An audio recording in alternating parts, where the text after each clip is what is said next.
Shikha Srivastava from mathematics farm. आज हम लोग क्या पढ़ेंगे? आज हम लोग class 8 chapter 3 that is understanding quadrilateral में एक्सरसाइज 3.3 का क्वेश्चन नंबर 2 सॉल्व करेंगे। क्या है question number 2? Consider the following parallelograms, find the values of the unknowns x, y and z। आपको यहाँ पे कुछ पैरेललोग्राम्स दिए गए हैं, 5 पैरेललोग्राम दिए गए हैं। यहाँ पे आपको x, y, z की वैल्यू फाइंड आउट करनी है। ये जो अननोन्स है, अननोन्स का मतलब जो हमें नहीं पता है। x, y, z की वैल्यू हमें नहीं पता है, हमें उन्हीं की वैल्यू फाइंड आउट करनी है, x की, y की और z की वैल्यू फाइंड आउट करनी है। तो सबसे पहले फर्स्ट वाला सॉल्व करेंगे। फर्स्ट वाला फिगर आपके सामने ये वाला है। तो देखिए यहाँ पे ये 100 डिग्री गिवन है b, बाकी तीनों नहीं गिवन है। x, y, z अननोन है, इसकी वैल्यू फाइंड आउट करनी है। b की वैल्यू 100, तो b के सामने वाला एंगल, b के अपोजिट एंगल कौन सा है? Angle d।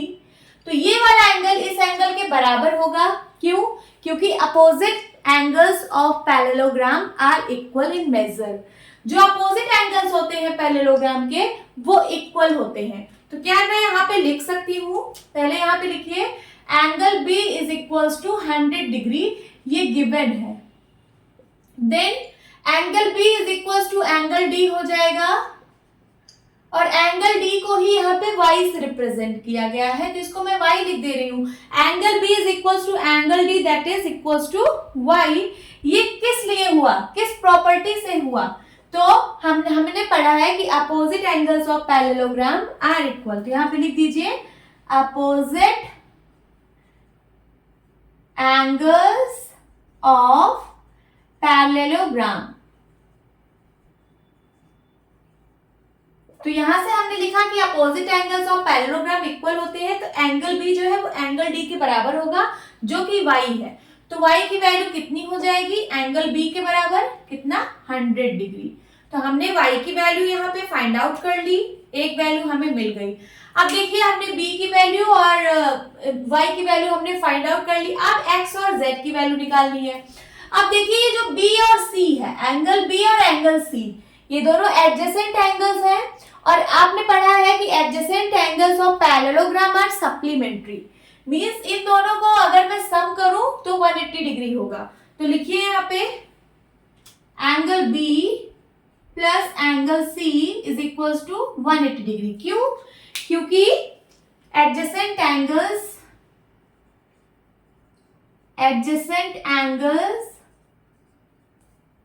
Of parallelogram are supplementary.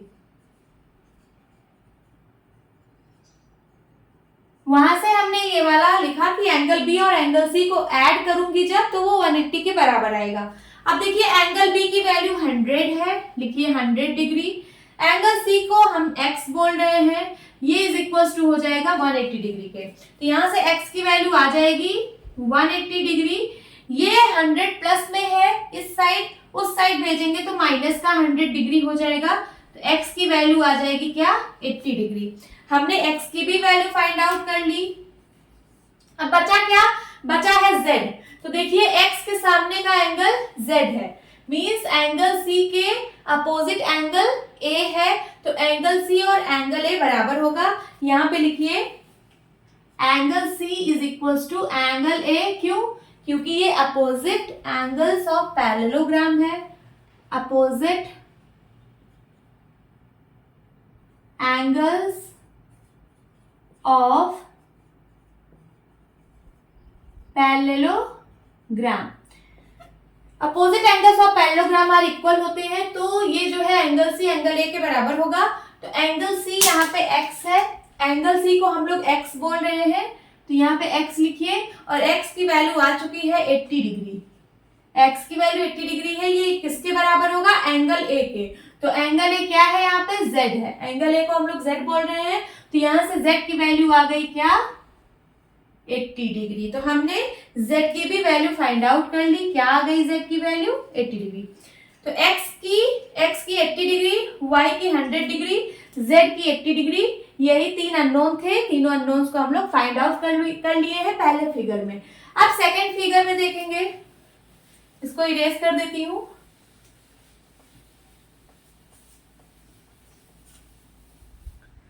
Now second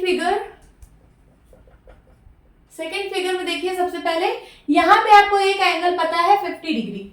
क्या पता है? 50 डिग्री। इसका कुछ नाम नहीं दिया, तो चलिए हम लोग इसको कुछ मान लेते हैं। इसका नाम ABCD रख लेते हैं, ABCD। तो देखिए यहाँ पे आपको एंगल ए गिवन है 50 डिग्री, लिख लेते हैं। Angle A is equal to 50 degree, bracket में लिखिए गिवन। अब एंगल ए और एंगल बी ये दोनों एडजेसेंट एंगल हैं, तो इनका सम 180 डिग्री होगा। क्यों? क्योंकि एडजेसेंट एंगल और पैरेललोग्राम्स आर सप्लीमेंट्री। तो यहाँ पे लिखिए angle A plus angle B is equals to 180 degree. क्या रीजन लिखेंगे? Adjacent angles of parallelogram are supplementary. ये रीजन आप लिख के ये वाला लिखेंगे। देन उसके बाद एंगल ए की वैल्यू है 50 डिग्री, एंगल बी को हम लोग y बोल रहे हैं, ये हो जाएगा 180 डिग्री के बराबर। y की वैल्यू यहां से आ जाएगी 180 डिग्री और माइनस का 50 डिग्री, कितना आ जाएगा? 8 में से 5 गया 3, 130 डिग्री आ जाएगा y की वैल्यू। सो हम लोगों ने एक फाइंड आउट कर लिया, एक अननोन y। अब y का अपोजिट एंगल है x, तो y is equal to x हो जाएगा। Means angle b is equal to angle c होगा। ये एंगल b है ना, angle b is equal to angle c होगा। क्यों? क्योंकि ये अपोजिट एंगल्स ऑफ पैरेललोग्राम है और opposite angle of parallelogram equal होते हैं। तो चलिए यहाँ पे लिखिए angle b is equal to, angle b को हम लोग y बोल रहे हैं, एंगल b को y बोल रहे हैं, ये बराबर होगा एंगल c के। एंगल b को हम लोग y बोल रहे हैं, ये बराबर होगा एंगल C के। क्यों? क्योंकि ये है अपोजिट एंगल्स ऑफ पैरेललोग्राम, ये इक्वल होते हैं, तो हमने इक्वल कर दिया। तो एंगल B की value y is equal to angle C की वैल्यू कितनी है? x है, तो y इक्वल टू x हो जाएगा। तो अब y की वैल्यू हम लोग निकाल चुके हैं 130, तो y की जगह हम लोग अगर 130 लिखें तो 130 इज इक्वल टू x आ जाएगा। मीन्स x की वैल्यू आ गई कितनी? 130 डिग्री। तो यहां से हमें एक वैल्यू और फाइंड आउट हो गई x की भी। अब हमें निकालना है z की वैल्यू। देखिए z की वैल्यू हम कई तरीके से निकाल सकते हैं। सबसे पहले ये देखिए, ये दो पैरेलल लाइंस है, क्योंकि ये पैरेललोग्राम है। फिर यहाँ पे लिख ही दिया है कि पैरेललोग्राम, ये सारी जो ड्राइंग बनी है ये सारी पैरेललोग्राम है। तो अगर ये पैरेललोग्राम है तो इसकी मतलब अपोजिट साइड्स पैरेलल है। मींस ये वाली साइड के पैरेलल है और ये वाली साइड इस वाली साइड के पैरेलल है। तो यहाँ देखिए, ये साइड जब इस साइड के पैरेलल है और इनको एक ट्रांसवर्सल ऐसे कट कर रही है, एक ट्रांसवर्सल इन दोनों पैरेलल लाइन से होकर जा रही है, तो ये दोनों एंगल इक्वल होते हैं। ये दोनों एंगल होंगे करस्पॉन्डिंग एंगल्स और करस्पॉन्डिंग एंगल्स इक्वल होते हैं। तो अगर x की वैल्यू 130 है तो z की वैल्यू भी 130 होगी। ये तो एक तरीके से फाइंड आउट कर लिया। अब दूसरी चीज, ये पैरेलल लाइन और ये पैरेलल लाइन और एक ट्रांसवर्सल ऐसे जा रही है, तो ये वाला एंगल इस वाले एंगल के बराबर होगा। क्यों? अल्टरनेट इंटीरियर एंगल इसको बोला जाता है। तो ये अल्टरनेट इंटीरियर एंगल बराबर होंगे। y की वैल्यू कितनी है? 130, तो z की वैल्यू भी कितनी होगी? 130 होगी। ठीक, तो यहां से भी आपको मिल गया। या फिर आप यहाँ की वैल्यू फाइंड आउट कर लीजिए। यहाँ 50 है तो ये भी 50 होगा। ठीक है, ये भी 50 होगा। फिर उसके बाद ये लीनियर पेयर बनेगा। फिर लीनियर पेयर मींस इन दोनों को जोड़ने पे 180 होना चाहिए।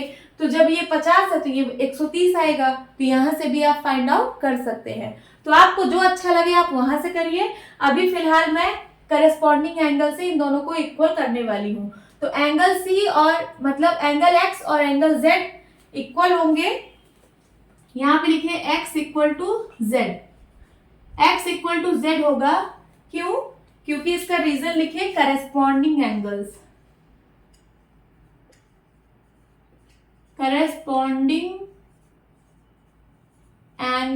Of parallelogram. इसका रीजन हमने लिख दिया कि ये करस्पॉन्डिंग एंगल्स है पैरेललोग्राम के। तो x इक्वल टू z होगा।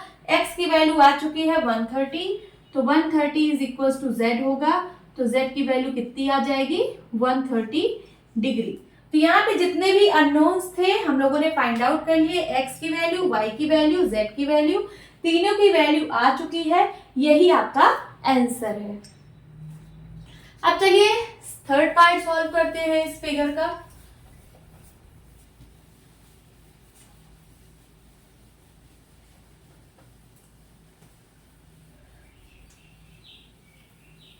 थर्ड पार्ट ये वाला है। यहाँ पे देखिए आपको एक एंगल गिवन है ये वाला 30 डिग्री और एक एंगल यहाँ पे गिवन है ये जो सिंबल होता है ये 90 डिग्री का सिंबल होता है। मींस ये एंगल जो है ये 90 डिग्री है। यहाँ पे इस पैरेललोग्राम का कोई नाम नहीं दिया है तो हम लोग इसको कुछ नाम रख देंगे। सपोज इसको रख दिया हमने BEST और बीच में O, ये यहाँ पे इंटरसेक्ट हो रहा है दोनों डायगोनल, इसको हमने O रख दिया। तो ये कौन सा पैरेललोग्राम है BEST पैरेललोग्राम और ये इंटरसेक्ट हो रहा है इसका डायगोनल O पे। ठीक है, तो ये जो एंगल है ये 90 डिग्री है, ये गिवन है। तो इस वाले एंगल का अपोजिट में ये वाला एंगल है। देखिए इस वाले एंगल के वर्टिकली अपोजिट में ये वाला एंगल है x। तो x की वैल्यू इसके बराबर हो जाएगी, x की वैल्यू हो जाएगी 90 डिग्री। क्यों? क्योंकि ये दोनों वर्टिकली अपोजिट एंगल हैं। वर्टिकली अपोजिट एंगल इक्वल होते हैं। तो यहाँ पे देखिए क्या हो जाएगा, x की वैल्यू x इक्वल टू हो जाएगा 90 डिग्री। ये वाला एंगल इसके बराबर होगा। क्यों? क्योंकि ये दोनों वर्टिकली अपोजिट एंगल हैं। तो रीजन लिखिए वर्टिकली अपोजिट एंगल। ठीक है, अब उसके बाद ये ट्राइंगल जो बन रहा है x की वैल्यू आ चुकी है, x की वैल्यू आ गई कितनी, यहाँ पे लिख लेते हैं 90 डिग्री। अब ये एक ट्राइंगल बन रहा है, इस ट्राइंगल का दो एंगल पता है, तीसरा एंगल नहीं पता है। तो और हमें एंगल सम प्रॉपर्टी से पता है कि ट्राइंगल के तीनों एंगल का सम 180 डिग्री होता है। तो अगर हम ये वाला एंगल सम प्रॉपर्टी लगाएंगे तो हमें y की वैल्यू फाइंड आउट हो जाएगी। तो चलिए एंगल सम प्रॉपर्टी लगाते हैं।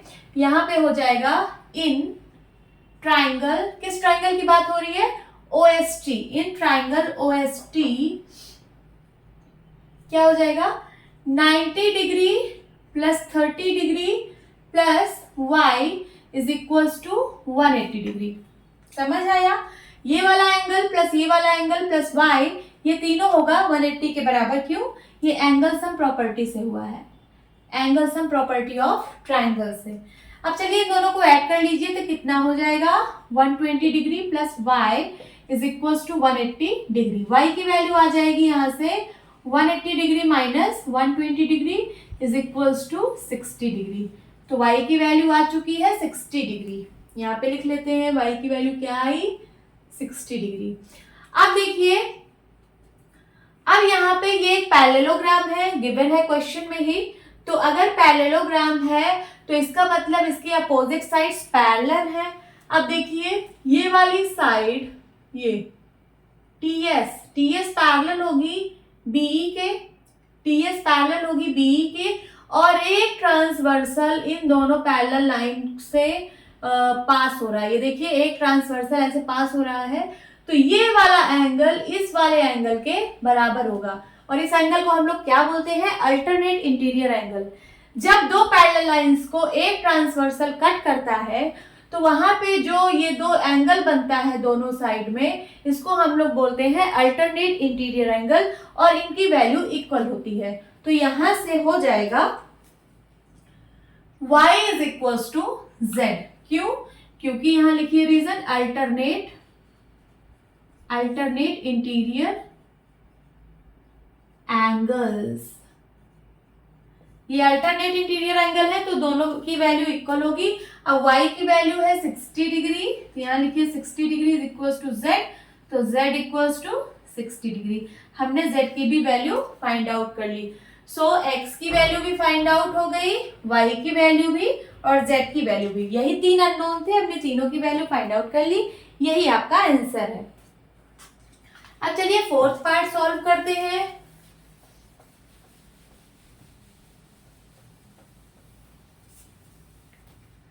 फोर्थ पार्ट मींस ये वाले डायग्राम की बात हो रही है, इसका कुछ नाम नहीं दिया है, पैरेललोग्राम का कुछ नाम दे देते हैं। सपोज इसको दे दिया ए बी सी डी, ये parallelogram A B C D है। अब देखिए यहाँ पे सिर्फ एक एंगल गिवन है 80 डिग्री, बाकी x नहीं पता, y नहीं पता, z नहीं पता, आपको 3 वैल्यू फाइंड आउट करनी है। तो यहाँ पे पता है कि angle B is equals to 80 degree, ये गिवन है, गिवन। तो angle B is equals to angle D होगा, क्यों? क्योंकि ये opposite sides, opposite angle of parallelogram है। तो ये जो y है, y किसके बराबर हो जाएगा? 80 डिग्री के। लिखिए यहाँ पे y is equals to 80 degree. कैसे हुआ? इसलिए हुआ क्योंकि अपोजिट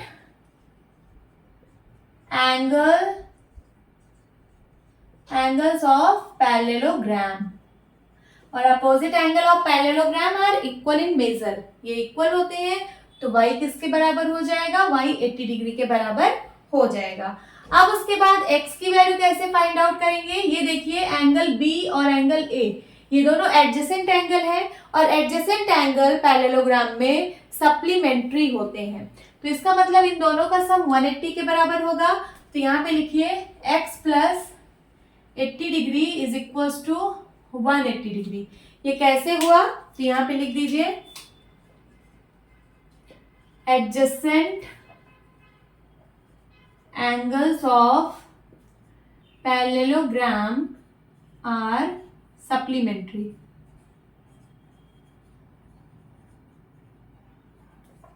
जो एडजेसेंट एंगल होते हैं पैरेललोग्राम के वो सप्लीमेंट्री होते हैं, मींस इन दोनों का सम 180 होगा। तो यहां से x की वैल्यू आ जाएगी, ये 180 है और ये माइनस का 80 इस साइड जाएगा, तो कितना आएगा? 100 डिग्री। तो हमने x की वैल्यू भी फाइंड आउट कर ली, y की वैल्यू आ गई है, x की वैल्यू आ गई, दो वैल्यू आ गई है। अब z की वैल्यू फाइंड आउट करनी है। z की वैल्यू कैसे फाइंड आउट करेंगे? ये देखिए यहाँ पे पैरेललोग्राम है, तो पैरेललोग्राम है मींस अपोजिट साइड्स पैरेलल होंगी। तो ये DC और AB ये पैरेलल होगी, DC और AB पैरेलल होगी क्योंकि ये पैरेललोग्राम है।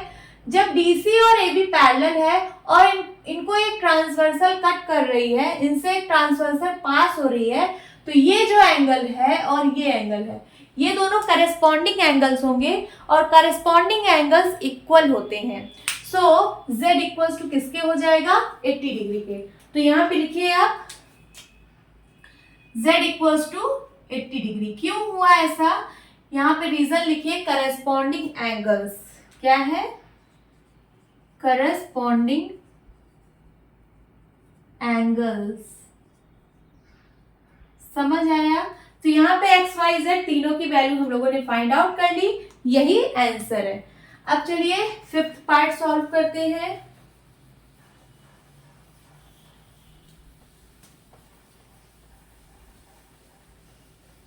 फिफ्थ पार्ट सॉल्व करते हैं। फिफ्थ पार्ट में क्या गिवन है? यहाँ पे आपको ये वाला एंगल गिवन है। सबसे पहले इसका कुछ नाम दे देते हैं, ABCD ही दे देते हैं। ABCD एक पैरेललोग्राम है। B का एंगल पता है 112 डिग्री और यहाँ पे इसका यहाँ पे एक डायगोनल है, डायगोनल के ऊपर वाले एंगल पता है हमें 40 डिग्री और नीचे के एंगल को Z बोला गया है और Y यहाँ पे है, X यहाँ पे, इसकी वैल्यू हमें फाइंड आउट करनी है।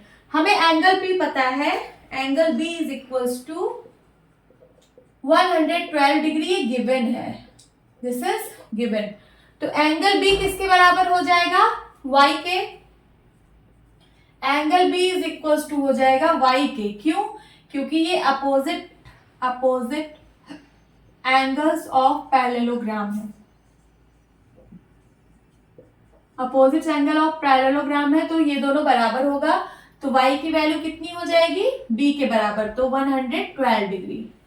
y की वैल्यू हमने फाइंड आउट कर ली, कितनी आ गई इसकी वैल्यू? 112 डिग्री। क्योंकि ये दोनों अपोजिट है तो अपोजिट एंगल बराबर होते हैं, तो अगर ये 112 तो ये भी 112 होगा। अब देखिए, अब ये एक ट्राइंगल बन रहा है, कौन सा? ACD, ये वाला ट्राइंगल। ये एक ट्राइंगल है, इसमें आपको दो एंगल पता है, तीसरा एंगल नहीं पता है। तो एंगल सम प्रॉपर्टी से हम तीसरा एंगल फाइंड आउट कर सकते हैं। तो यहाँ पे लिखिए in triangle in triangle ACD क्या हो जाएगा 112 degree plus 40 degree plus x, ये किसके बराबर होगा तीनों 180 डिग्री के बराबर होगा। क्यों? क्योंकि किसी भी ट्राइंगल में एंगल्स का सम 180 डिग्री होता है। ये एंगल सम प्रॉपर्टी से हमने लिखा, एंगल सम प्रॉपर्टी से। अब चलिए x है, x लिखिए और प्लस इन दोनों को ऐड करिए तो यहाँ हो जाएगा 2, 4, 1, 5 एंड 1, ठीक है। 152 degree is equals to 180 degree. x की वैल्यू आ जाएगी 180 डिग्री और इधर प्लस का 152 उस साइड जाएगा तो माइनस का 152 डिग्री हो जाएगा। सबट्रैक्ट करिए, 10 में से 2 गया 8 और यहाँ क्या बचा 7, 7 में से 5 गया 2, बस 28 डिग्री आएगा। ये है x की वैल्यू। हमने x की वैल्यू भी फाइंड आउट कर ली। ये इसकी वैल्यू क्या आ गई 28 डिग्री। अब देखिए ये एक पैरेललोग्राम है, क्वेश्चन में गिवन है, इसका मतलब अपोजिट साइड्स जो है वो पैरेलल होंगी। तो ये वाली साइड इस वाले साइड के पैरेलल है, तो ये वाली साइड के पैरेलल है और इनको एक ट्रांसवर्सल कट कर रही है। देखिए यहाँ से एक ट्रांसवर्सल पास हो रही है, दोनों पैरेलल लाइन से एक ट्रांसवर्सल पास हो रही है, तो ये वाला एंगल और ये वाला एंगल बराबर होगा। इसको हम लोग बोलते हैं अल्टरनेट इंटीरियर एंगल और अल्टरनेट इंटीरियर एंगल इक्वल होते हैं। तो चलिए यहाँ पे लिखिए, ये जो z है z इक्वल्स टू हो जाएगा x के। क्यों हो जाएगा? यहाँ पे लिखिए alternate interior angles. Alternate interior angle है इसलिए ये इक्वल होगा, x इक्वल टू z पे होगा। तो z की वैल्यू कितनी आ जाएगी? x की वैल्यू 28 है तो z की वैल्यू भी 28 डिग्री हो जाएगी। तो x, y, z हमने तीनों की वैल्यू फाइंड आउट कर ली, यही आपका आंसर है। होप स्टूडेंट्स आपको ये क्लास अच्छी लगी होगी। मिलती हूँ अपनी नेक्स्ट वीडियो में, तब तक के लिए बाय बाय, टेक केयर।